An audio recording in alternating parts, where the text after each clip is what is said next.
Alrighty, folks, we're going to talk about something called tech-enabled services. What are they? When are they profitable? When should they be done? When should you ignore them? We're going to do this with the one and only CEO of Hemlane, Miss Dana Dunford. How you doing, Dana? I'm great. Thanks for having me back on the show. Oh, absolutely. Love talking to you each week. Love the discussions we have. Help us understand, what is a tech-enabled service and why are they important? Yes, so it's a relatively new, I should say, coined term in technology. And let me I'll walk through the evolution of how tech companies have formed Okay. and the innovation behind them, right? Yep. So the first wave, I would say, besides having, desktop apps, was software as a service. That Sure. was a huge innovation where you essentially could have all of this software in the cloud to help you manage your business or manage your financials, your personal financials, whatever you needed through the cloud directly from a web browser. Yep. And so SaaS was a very huge hot topic, I would say like 10 to 15 years ago. Sounds about right. Now you'll hear a lot of people say SaaS is dead. And it's not dead. Don't get me wrong. Everyone needs software to manage their businesses. If you're not using software to manage your businesses, you should rethink about things Yeah. because it will automate you out of a lot of the administrative tasks. But what it means when they say software is dead or SaaS is dead is that it's very easy to create. Yep. And when things are easy to create, you get a lot of competition. And then what happens is prices fall because everyone is building the same thing. And a perfect example of that in what we do is rent collection, right? Historically, it was very difficult to collect rent online. Nowadays, you can go through, with the exception of having to deal with fraud, you can go ahead and get yourself set up. You can use Stripe or Dwalla or any of these services to help get that set up. And Right. then it's a race to the bottom from a pricing to try to get everyone onto it. And so, what's happened across all industries, this is not just real estate, is a Mhm. concept of tech enabled services. What is next? Okay. This is much harder to do. So, you kind of have to be crazy to go into it, as I say. But there's also a lot of value to it. And I'm not going to start with property management. I'll start with some other industries where we see this being built. Okay. The first is accounting, which Uh, impacts anyone with real estate. So if you think about the accounting market today, there's about $1 billion spent on accounting software. But wait for it. On accountants and just accounting of someone to help solve my needs of accounting, yeah. it's a $60 billion market So 1 billion in software and 60 billion in services. in services.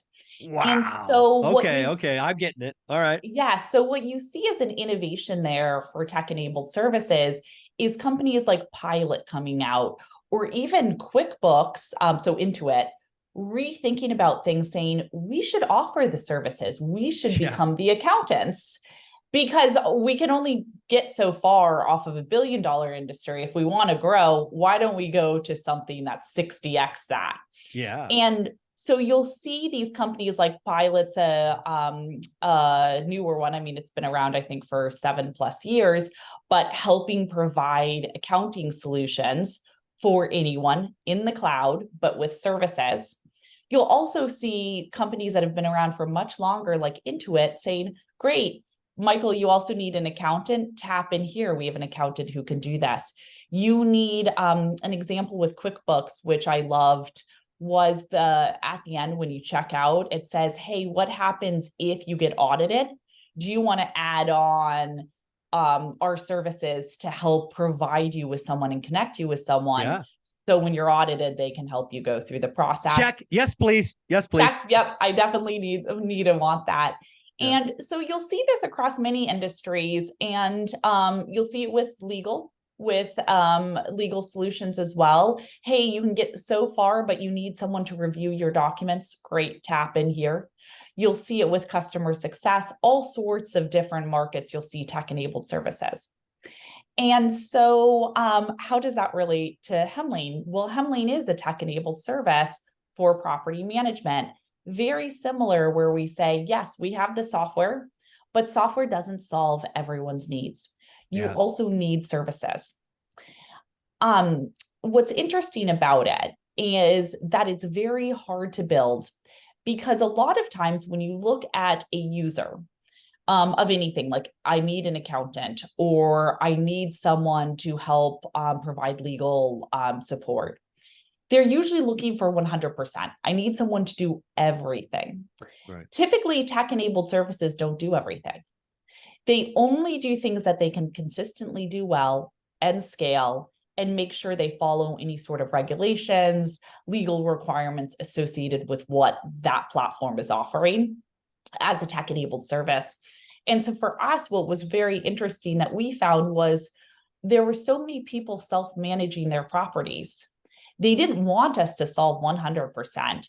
If we solve 60%, 80%, 90% of what they need and say, no, these things require a license, we can't do them, we can connect you with someone to do them, we can connect you with a manager, or these are things we cannot consistently do well, such as a renovation, you would need to do that yourself. Like, we can't go in and help you do a renovation remotely. Those are the types of things that a tech-enabled service would say no to, and focus on the things that they can consistently do well. I like it. I like it. So this is obviously something, when you were talking about tech-enabled service and doing the Intuit example and Yeah. pilot example, I'm like, this is really where Hemlane went with the service requests. You were ahead of the game. And, based on last week, it sounds like you're adopting more services. Is that a fair guess of where we're going with this? Yeah, that's correct. It was really interesting. We did what I would say is the most challenging service first, By which is accident or on purpose? I think out of pure stupidity of like diving into the deep end. So we started with repair coordination. Yeah. And the reason that one is so difficult is you are working with third-party vendors where so much of the quality is based on them. And Yes. getting the right service professionals out there at the right price and setting those expectations with the owner. And so what was interesting was that took us so much longer to build and develop. Once we had that formula and understood what we needed to do, it made other tech-enabled services a lot easier to go into. Yeah, I think jumping into the hardest one first, kind of unknowing, is actually going to turn out to be a huge positive, because right, when you tackle the big one, you've got all these lessons learned and you can roll out other services and iterate so much faster. It's going to be fun to watch this grow. It makes it seem so much easier, right? That things are getting easier, not more difficult. Yeah, and all the variables and nodes and all the other options, like, they don't exist. What? We've only got 3 choices? Oh my gosh. Totally. Well, it sounds like we're going to take a quick peek at that in video number 2. If somebody wanted to get a trial, which all One Rental at a Time fans should, because you want to practice being a landlord first, where should they go?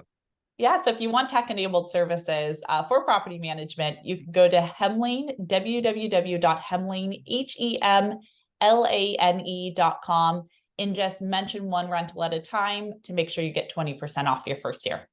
Very cool. Thank you so much.